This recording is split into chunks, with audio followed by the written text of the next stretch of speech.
নওগাঁ এক আসনের সাবেক সংসদ সদস্য ও সাবেক খাদ্যমন্ত্রী সাধন চন্দ্র মজুমদারকে বৃহস্পতিবার রাতে রাজধানীর বসুন্ধরা এলাকা থেকে গ্রেফতার করেছে ঢাকা মেট্রোপলিটন পুলিশের গোয়েন্দা শাখার সদস্যরা।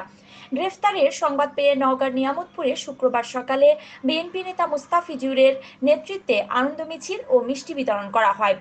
জানা যায়, সাধন মজুমদারের বিরুদ্ধে একাধিক মামলা রয়েছে। সেই মামলার প্রেক্ষিতে ডিবি পুলিশের একটি দল তাকে গ্রেফতার করেন। তবে কোন মামলায় তাকে গ্রেফতার দেখানো হবে তা এখনই বলা যাচ্ছে না। আওয়ামী লীগ সরকারের সময় বেশ কয়েকবার চালের বাজার অস্থিতিশীল হয়ে পড়েছিল। বিভিন্ন সূত্র থেকে জানা যায়, যার পিছনে কলকাঠি নেড়েছেন সাবেক খাদ্যমন্ত্রী সাধন চন্দ্র মজুমদার।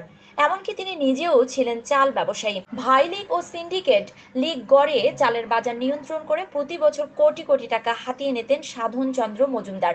আওয়ামী লীগ সরকারের খাদ্যমন্ত্রী সাধন চন্দ্র মজুমদার নানা উপায়ে লুটপাট করে সম্পদের পাহাড় গড়েছেন।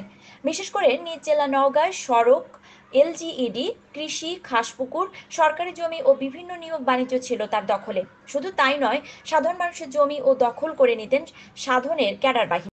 এই নিয়ামতপুর পোষের সাভারের মানুষ সকলে আমরা জানতাম যে এই সাধন মজুমদার খাদ্যমন্ত্রী বাংলাদেশের নাই, ঠিক না বে ঠিক?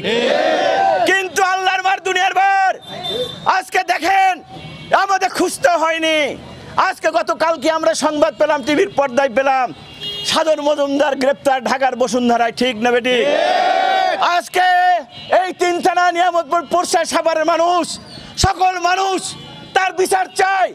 18 সালে কিভাবে ভোট নিয়েছে ভাইরা আমার, 14 সালে বিনা ভোটের এমপি, তারপর মন্ত্রী।